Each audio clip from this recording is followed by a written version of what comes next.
Hey YouTube, thanks for checking out my channel, and I wanted to give you an update of some stuff that I was doing with my truck and some problems that you may be experiencing with an F150. I have a 95 F150 and I had a intermittent miss. Now, I've done a video previous to this that talked about the intermittent miss and it being a vacuum issue with the vacuum canister that comes factory on these trucks, which is a metal canister, and they rusted out. The whole bottom rusted out. If you want to check out that video, I'll try to put a clip here somewhere or a link. But I was having the same problem again with a low idle part throttle miss. And basically what I mean is if I was coming up to a slight incline and I was in overdrive or I was in third gear and lockup and I just gave it a little bit of gas, the whole truck would jerk and buck quite a bit. Now I want to bring up a couple of things. The vacuum leak that I had prior, that fixed the problem. Now in this case, I had yet another vacuum leak that I did find, and that was with a small line that was going to the heater control. It was amazing because the hole was so small and I just couldn't believe that it was there. So I repaired that, but I still had the miss. Now I want to bring in another whole aspect of working on fuel injected vehicles. Years ago, I had, unfortunately, a couple of Fieros, or not unfortunately. And although they were best bang for the buck, I think I only paid about $1,800 for it. One I only paid like $1,200 for it. And, you know, they were a lot of fun. It's kind of like driving a go-kart on the street.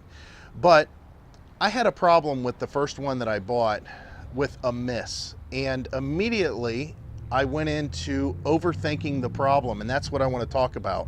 On fuel injected vehicles, what you have to do is tell yourself that if this was an engine with no fuel injection on it, how would I address this problem? What would I look at? Now, a lot of people that are probably watching this video aren't as old as I am and probably haven't had a chance to work on carbureted engines. If you've had a chance to work on carbureted engines, and that's what I grew up on, was carbureted cars, you know that there's just some basic things to look at. Either the fuel's working or it's not. The carburetor needs adjusted or it don't. The spark plugs, the wires, all that stuff is usually the problem with any kind of drivability. So if you have a miss, you know, a hesitation of some kind, you've got to figure out, is it a fuel problem or is it an ignition problem? And then you go to those components. Now on these fuel injected vehicles, everybody immediately goes into, oh, it must be the EGR and it must be the idle air control valve, or it's one of these stupid pollution things. You got to realize that you have to make sure that the vehicle is in a good basic state of tune. What I mean is you have to make sure that you have good, clean, quality fuel in there. You don't have bad gas. That can happen. You got to make sure your fuel filter is flowing correctly. You got to make sure your fuel pump is pumping the fuel correctly. So you got to check your fuel pressures. But the main thing is you got to make sure you have good plugs, good wires, good cap and rotor. Now in my case, I forgot how old my plugs were. I normally write on my vehicles somewhere on the radiator support up top or somewhere in the engine compartment whenever I do service and the mileage and the date that I did the service. I didn't do that for my spark plugs, and I found that my spark plugs were actually rusty. I mean, they had actually lost size because they rusted away. So you got to make sure, just like I made the mistake, make sure that your vehicle's in a good state of tune, because I changed my spark plugs and the problem seemed to get a little better. And then it dawned on me, the last time I changed the plugs, I changed the cap and rotor. So I looked at my cap and rotor, and sure enough, I had enough carbon tracking that I'd cleaned off.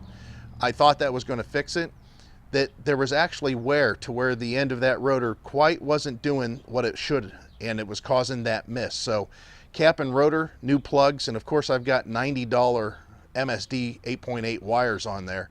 I knew those weren't bad because they were only a year and a half old. So anyways, I put all that on and the truck is smooth as ever. Now I'm still going to put an ignition box on here, and maybe I'll do a video of that whenever it comes down the pike. But we're still looking at probably another 3 weeks before I even get into that. But that's what I wanted to tell you, that if you're working on vehicles that are fuel injected, please don't go into overthinking it. Don't go into analysis.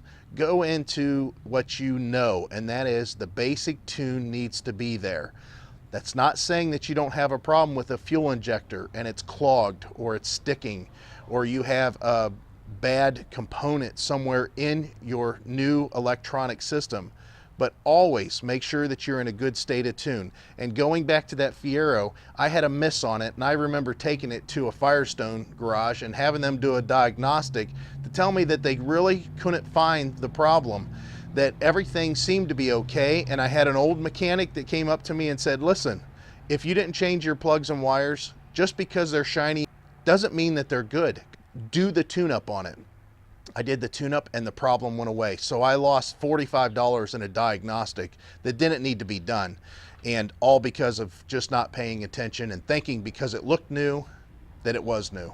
So that's what I wanted to tell you, and that's what I'm going to talk about today. So thanks for watching. I appreciate it, and click like or subscribe if you'd like to see more tips and more fixes on mechanical items like this truck. Thanks. Bye.